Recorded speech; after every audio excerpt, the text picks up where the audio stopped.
What's going on, Wolves and Warriors? My name's Jay Stewart, and this is the Better Body Academy podcast, the #1 show for those looking to permanently overhaul their mind and body without dumb diets and unsustainable workout programs. We banish the fitness industry BS and replace it with science-backed strategies proven through countless client transformations. In the Better Body Academy, we help busy men and women around the world get unstuck and back into momentum so they start feeling strong and sexy again. Our mission is to transform 1 million lives, and you, my friend, could be next. And on that note, let's get straight into today's show.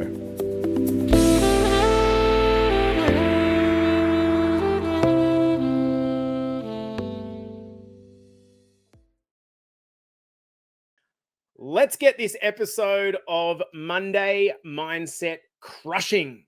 This episode is titled Get Back to the Gym. So guys, obviously today is the day that, at least on the Australian East Coast, that the gyms are opening again. Okay, so what I'm going to do here is give you a handful, 6 or 7 key points to get following on to make sure that when you get back into the gym this morning or tomorrow morning, if you're in the UK or Canada or the US, that you do it in the right, safest way and getting you the best bang for buck in terms of your results. But before we do, I want to do a quick recap on the 5 key reasons why you should be excited about the gyms opening again.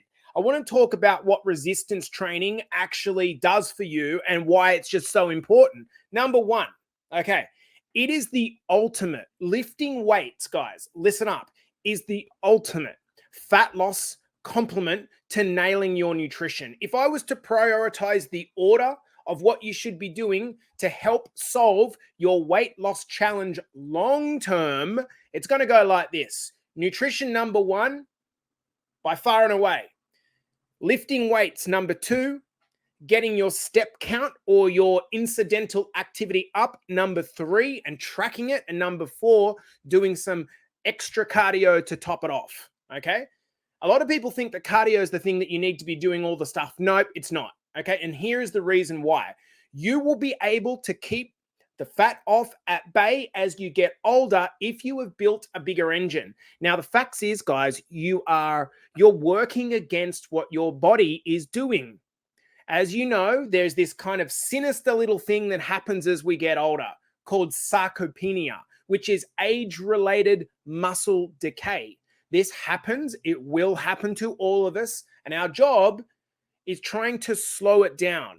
Okay. The only known way that we can do this, slowing down age-related muscle decay, is by lifting weights and doing resistance training. This is why it is so important. When you do resistance training, you build more lean muscle, which keeps your metabolism high and pushes the amount of calories that you burn on a day up.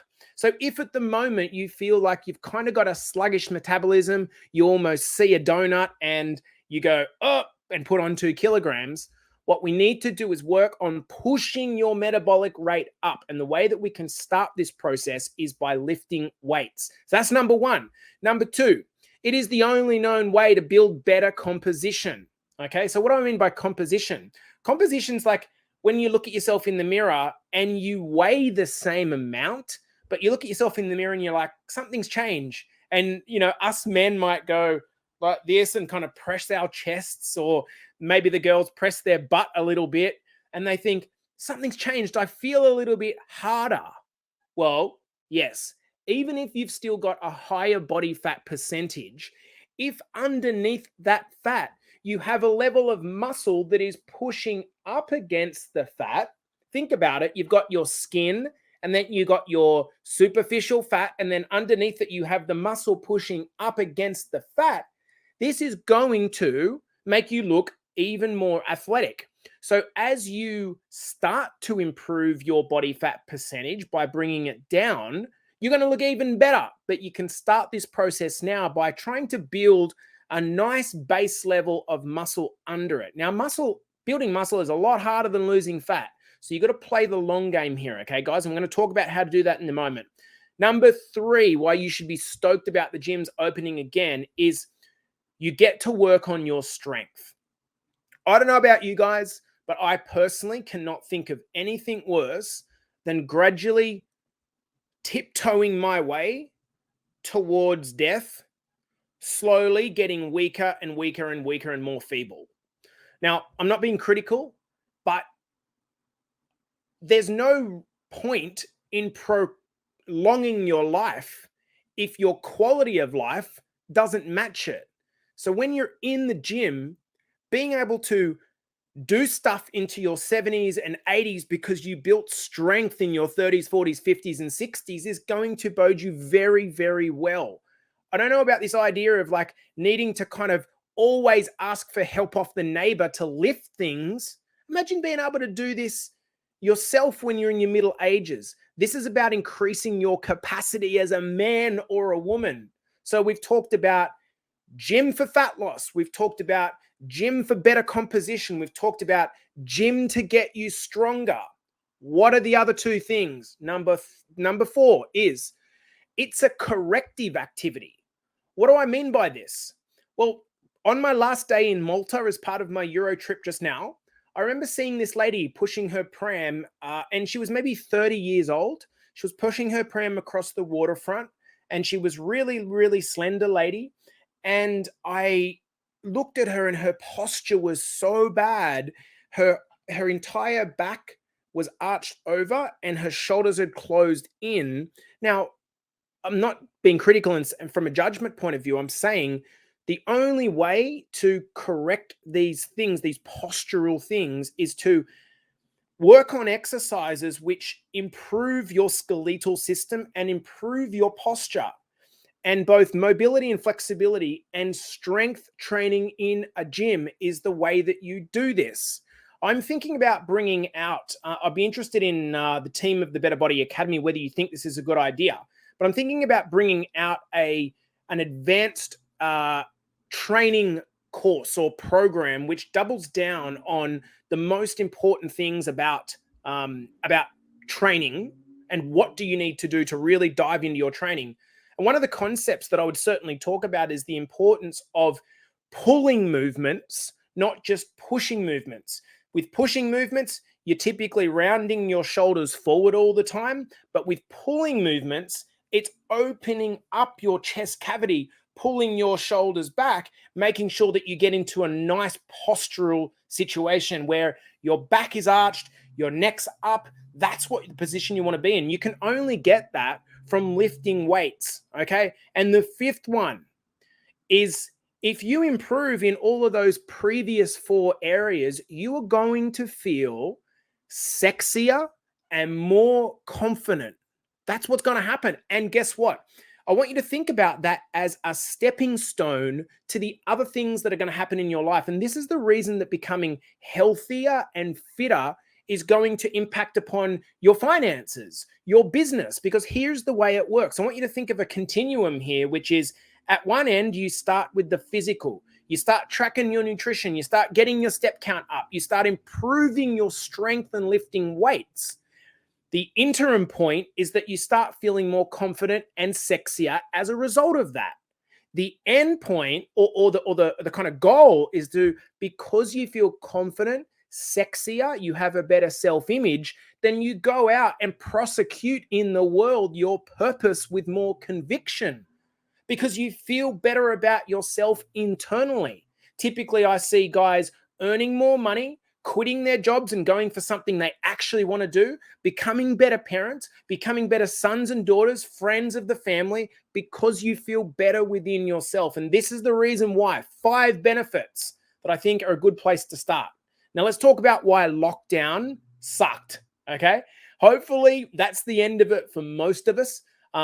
Just be kind of mindful, Aussies, that there was a little bit of a in and out of lockdown period. So don't think this is necessarily the complete end of it. There might be some ups and downs, but I think it was really a matter of we didn't know what we had until we lost it when it come to the gym, right? I don't know about you, but for me, the gym is church. My mental health takes a real walloping personally when I'm not working out. I notice that my energy levels and my confidence starts to go down a little bit when I'm not lifting weights, because it helps me to do all of those things that I talked about at the top there. feel stronger, feel sexier, feel like I've got better composition. And so when that was taken away from us, it's kind of like, our freedom's been stripped. And we understand why we had to do that. But getting back in the gym this morning makes us feel sexy and awesome again, okay? We didn't use this as an excuse. We ordered in cardio machines. I saw some of you on ellipticals and bikes. I saw some of you, en masse actually doing our dumbbell domination program. I saw you slamming body weight and HIIT sessions. But the truth is, if I'm right, guys, we were counting down the days till the gyms reopen again, right? If you're watching this live or you're listening at home, give me a hell yes, because I don't know about you guys. When I was in Europe, we had a good time, but I actually couldn't wait to get back into my gym. I've been back for 3 days and 2 of them I've been in the gym. It's just like, it's my church. So what we're going to do now, guys, is go into the 6 things, okay? Now that the gyms are open again and the time is now, I want to give you 6 key reminders today to get you back into the gym and on track towards your goals, surely but safely, okay? So let's name them out. Number 1, remember that you need to do some sort of a basic warm-up, okay? So what I mean by this is 3 to 5 minutes. I'm not talking about 20-minute warm-ups. We are all guilty of thinking, I'm busy, I'm just going to skip the entree and go straight to the main meal. The problem with doing that is that when you've been off the gym for 2, 3, 4, 5 months, however the lockdown period's been for you, your body is probably not adjusted to the movements that you're about to do. So here is what, I'm going to simplify this very easily for you. Here is what your ideal warm-up should look like. A 3 to 5 minute kind of cardio session, okay? It is not running hard. It is a slight jog or a walk. Or a ride or a row, it doesn't matter what it is. The idea is simply to get your blood moving, okay? The second step in our warm-up should be some dynamic stretching, right? You don't want to be going straight from cardio into your warm-up, doing a bench press or a squat without doing some dynamic stretching. For your reference, guys, dynamic stretching is just any of the movements that take your body through its kind of range of motion. So things like torso twists, arm circles, shoulder shrugs, slow neck twists, leg circles, leg swings, things that get your body limbered up. And then the third step of that is sub-maximal lifts. If your lifting weight is a 50 kilo squat, that should not be your warm-up weight. You should be starting at just the bar. Okay, your squat should start with the bar and you should get out 20 reps of a bar squat first. And then you should add on maybe a 10-pounder each side and then a 20-pounder each side. And maybe the third set, get at your 50 kilo working set. So particularly for your first set, what we want to make sure is that we're doing these sub-max sets. So just to recap, the way that that looks like, guys, is a short little bout of cardio, 3 to 5 minutes, some dynamic stretching that should continue the whole way through your workout and in between sets. And when you're particularly on your first movements of a body part, make sure that you're doing some sub-maximal sets first. Do not go straight to your warm-up sets, your working sets. We want to start with some warm-up sets, okay? So number 1 is do a proper warm-up. Number 2, okay, and this is where you need to park your ego, okay? You will probably be weaker than when you entered lockdown. I am certainly weaker now than when I entered lockdown. And if you consciously understand this, right, you will not injure yourself by trying to start at the same weight that you did according to your tracking system, okay, straight away. Warm your way back up to it. Now, the good news is this, okay? When you start to build muscle fibers, as you guys did pre-lockdown, what actually happens is at the cellular level, you get new, what are called muscle nuclei. In other words, little control centers, little brains in the muscles, okay? That happens when you start to improve your musculature. Now, when you perhaps back during lockdown off that training, the muscle fibers shrunk, but the nuclei don't disappear. They remain. This is proposed as the reason why we have muscle memory. So when you detrain, it takes a period that the muscle nuclei maybe are still there, but they're just not as active. So these first sort of 2 to 3 to 4 weeks back into the gym, just remember that your muscle memory is going to bounce back really quite quickly. But if you injure yourself by trying to be a hero quite quickly, well, then you're stabbing yourself in the back or the foot. It doesn't really make sense. So make sure that you're safe, leave your ego at the door, okay, and build that strength back up gradually. Number 3 is remember, you are going to be super sore, okay?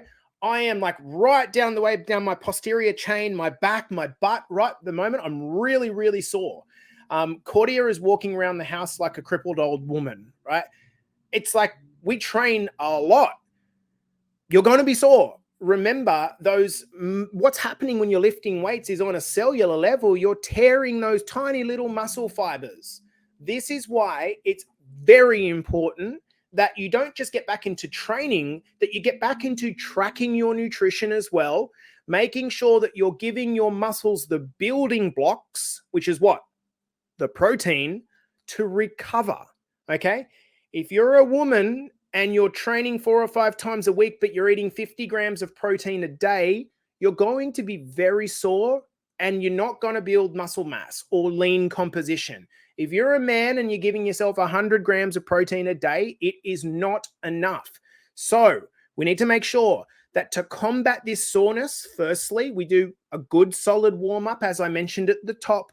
But in addition to that, just make sure that your nutrition is being accounted for as well, particularly if you want results. That soreness will die off over the first 2 to 3 weeks, okay? But for the first 2 weeks going back into the gym, expect to be sore. Expect to do a poo and have your hamstrings burning, like sitting on the toilet. Remember those days when you first started lifting weights? It's going to be back like that again. And the mentality that I always have is that that's just weakness leaving my body, and I'm okay with it. And I think a lot of us coming into summer are quite happy for the weakness to leave our body, right? Number 4, okay? Number 4 of 6, the gym is going to be packed, okay? If you aren't already there right now listening to this like Michelle Follett is, you're going to see that it's kind of like on the first day of spring on any normal year, the sun comes out and the gyms are packed. And then equally on the first day of rain in autumn, the gyms are completely empty. I'm telling you guys what's going to happen is the gyms are going to be an absolute pain in the ass for the first 2 weeks, okay?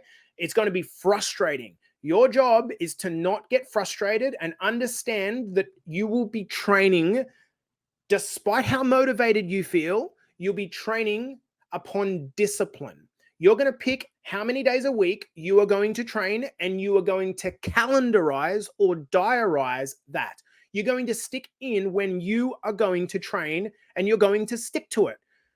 Prioritize the workouts. When you do that, when you lock them in and you communicate to your partner that, babe, I'm going to be training here. Is that right? Are you good for the kids? Or whatever you have to do to make that happen, you're going to be able to stick to it more, okay? But beware when you get there. There might be weights for certain activities or exercises. Don't get frustrated, okay? Just move forward and stay focused on the things that you can control. Cool? Number 5. You will, we got one of our boys watching live saying the gym is absolutely packed at the moment. Number 5, you will abide by your program. Okay, I'm going to say that again. You will abide by your program. Unless you know better than your coach, you should be following the program that's been assigned to you to a T. Okay? One of the most frustrating things for me to see is clients deviating from what works. Because when you do that, you're essentially saying that you know better than your coach. It's crazy. Just follow the plan. If you start deviating from what works, you will start doing things that you like and things that you are good at. Most often, they're the things that you don't need to do because you're already good at them. For example, if you're really good at chest and bench pressing, you're going to favor doing that. You're going to escape doing squats. And I know this firsthand for myself. So please, guys, stick to the program that's been given to you. When I see people coming in to a gym and the first thing they do is go direct to the cables and start doing a bicep cable curl, in relative terms, that's such an insignificant movement that I can tell that they're not following the program. You should be going in there and it's going to start with probably something like some deadlifts, some squats, some glute squeezes, some bench press. It's going to more so start with a compound movement. So please, guys, make sure that you're following your program. If you don't yet have a program because you're new to our academy, please send the success team through a request to do a program with how many days you want to do, and we will get it sorted for you as soon as possible, okay? If you don't have a program, other than that, make sure that you are tracking your weights and reps lifted inside of the app, okay? Number 6, and this is our final tip, is, guys, get your head in the game, okay? Get your head in the game. Like I said, there's going to be a lot of distractions over the course of the next 2 weeks with the gyms being packed. You can't control that. What you can control is turning your notifications off, dialing in that mind-muscle connection, realizing that you're only there for 45 to 60 minutes of your total of 24 hours in the day. Okay? You're not there forever. You just have to hold your focus for that short period of time, squeezing the muscle where it's meant to be throughout the movement. Remembering that lifting slowly is the key. Getting time under tension, that's the key, okay? Slowing down, not trying to throw it all around with momentum. Focus on the muscle. If you're doing a squat, lower into the movement. Get the tension coming through your quads and your butt, and then slowly squeeze back up out of it. That's the way to get a filthy, fantastic workout. So I'm going to give you the 6 tips in point form. Do a proper warm-up. Understand that you will probably be weaker than when you went into lockdown. So just take it easy. Number 3, you will be sore for the first couple of weeks. So just be mindful to get your nutrition and your hydration up, particularly your protein intake. The gym will be crowded, but the crowds will, they'll go away. Okay, like they always do when everyone finds their old, silver bullet. Okay, you will abide by your program. You will track it. That little graph icon that you can see when you go into a movement inside of our app, when you click that little graph icon, you can see what you've lifted before. So make sure that you are tracking using that little graph icon for any exercise. And then lastly, you will turn your notifications off and you will get focused for the 45 to 60 minute gym session. Just put it in, right? It's such a little dedication for you to take control of. So guys, I'm going to love you and leave you there. To everyone that's starting back in the gym this morning, I hope this has been a really good platform, a really good reminder for you, whether you're kicking off in the gym for the first time or whether you're an old dog coming back in and getting restarted in church again. Remember guys, there's nothing worse than an injury. So please keep yourself safe, play it smart, and let's start the roll on to summer. I want to see today, if you are in the gym and you do not put a post up into our academy group, it did not happen. I want to see some sweaty selfies or selfie flexes, whatever it is. Put your check-in up. Let's get hyped. Let's encourage each other forward. It's 7 to 8 weeks until the Australian beach season officially kicks off. So let's get serious about it this morning, brothers and sisters. I love you. Thanks for coming in this morning. And as I said, pics or it didn't happen. I'll see you guys throughout the week. Wolves and Warriors, thank you so much for tuning in. If this podcast is hitting the mark for you and giving you the confidence to start your own personal journey, I want you to hit me up on Facebook or head over to my Instagram at jstewart_BetterBodyAcademy and DM me with the words Better Body Academy. I want to give you the tools to permanently overhaul your mind and body without dumb diets and unsustainable workout programs. Our mission is to achieve 1 million lives transformed. And you, my friend, could be next. So hit me up on Facebook or head over to my Instagram at jstewart_BetterBodyAcademy and DM me with the words Better Body Academy, and we can have a chat about whether we can help you with your transformation goals.